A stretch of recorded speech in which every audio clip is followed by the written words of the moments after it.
পঞ্চায়েতের সরকারি জলাশয় থেকে অবৈধভাবে মাটি কাটার অভিযোগ, মাটি কেটে তা বিক্রি করে দেওয়া হচ্ছে, মাটি মাফিয়াদের বিরুদ্ধে উঠল অভিযোগ। ঘটনায় উত্তেজনা মালদা চাঁচল 2 নম্বর ব্লকের গৌরহন্ড পঞ্চায়েতের জিতারপুর এলাকায়। এলাকাবাসীদের অভিযোগ, দীর্ঘদিন ধরে খোদ পঞ্চায়েতের অধীনস্থ সরকারি পুকুর কেটে তা থেকে তুলে নেওয়া হচ্ছে মাটি। সেই মাটি কেটে ট্রাক্টরে করে বাইরে নিয়ে গিয়ে বিক্রি করছে মাটি মাফিয়ারা। পঞ্চায়েতের মদতে এই কাজ হচ্ছে বলে দাবি করেছেন এলাকাবাসীরা। সরকারি জমি এবং জলাশয় থেকে এভাবে মাটি কাটার ফলে একদিকে যেমন সরকারি সম্পদে ক্ষতি হচ্ছে, তেমনি ক্ষতি হচ্ছে পুরো এলাকার পরিবেশের। প্রশাসনের বিষয়টি জানানো হলো কোনো সুরাহা হয়নি বলে অভিযোগ করেছেন এলাকাবাসীরা। যদিও পঞ্চায়েতের তরফে কোনো অনুমতি নেওয়ার প্রশ্ন নেই বলে দাবি করেছে পঞ্চায়েত প্রধান প্রতিনিধি। এর আগে বিজেপির পঞ্চায়েত সদস্য রঞ্জন রাও মাটি কাটাচ্ছে বলে জেনেছেন তিনি। প্রশাসনে একাধিকবার লিখিত জানিয়েও কোনো পদক্ষেপ নেওয়া হয়নি বলে দাবি করেছেন পঞ্চায়েত প্রধান প্রতিনিধি। পঞ্চায়েতের এখানে জায়গাতে জোর জবরদস্তি দিনের বেলায় মাটি কাটা হচ্ছে।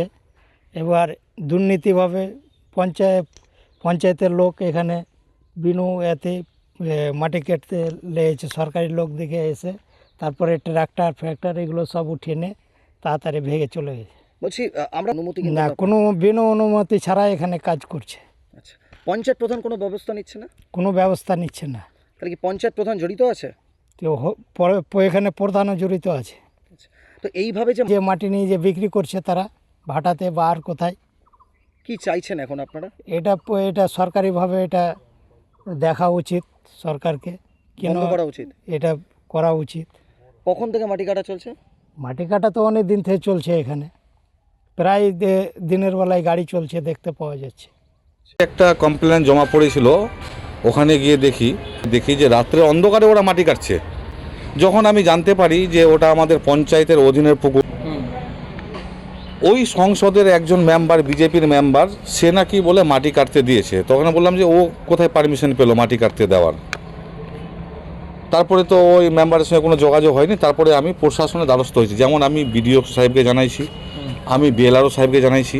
তারপরে এখন যদি ছুটির দিনে বা রাত্রে অন্ধকারে মাটি কাটা হয় বা মাটি কাটছে, তা আমার এখন অবধি জানা নেই। অনুমতি নিয়েছে পঞ্চায়েতের? না, পঞ্চায়েতে কোনো অনুমতি, মাটি কাটার কোনো অনুমতি হয়? 1 নম্বর খতিয়ানে, সেটাই 1 নম্বর খতিয়ানে কোনো মাটি কাটার অনুমতি হয়? একদম মাটি মাফিয়া ওখানে। এর আগে দেখলেন না যে কত কি করে যাচ্ছে গরুনগ্রাম পঞ্চায়েতে? দৌরাত্ম, মাটি মাফিয়াদের এত দৌরাত্ম। তারা যদি এখন ছুটির দিন বা রাত্রে অন্ধকারে মাটি কাটে, আমি তো সেটা জানা নেই। আপনি তো অভিযোগ। কলকাতার RGM Ayurvedic medical college and হাসপাতালের medical officer doctor Somnath Dutta এখন নিয়মিত রোগী দেখছেন রবিবার, সোমবার এবং মঙ্গলবার। দীর্ঘদিনের হাঁটু, কোমর, গাঁট ব্যথা, নার্ভের সমস্যা, পেটের সমস্যা, যৌন সমস্যা ও মানসিক সমস্যার সমাধানের নির্ভরযোগ্য প্রতিষ্ঠান রায়গঞ্জ স্কুল রোডের লোকনাথ আয়ুর্বেদিক ঔষধালয় ও রায়গঞ্জ LIC মোড়ের লোকনাথ আয়ুর্বেদ চিকিৎসালয়। এখানে স্বর্ণপ্রাশন, কাপিং থেরাপি, লিচ থেরাপি ও পঞ্চকর্মার মাধ্যমে চিকিৎসা করা হয়। তাই নাম লেখাতে আজই যোগাযোগ করুন 9434966017 এবং 9153958198।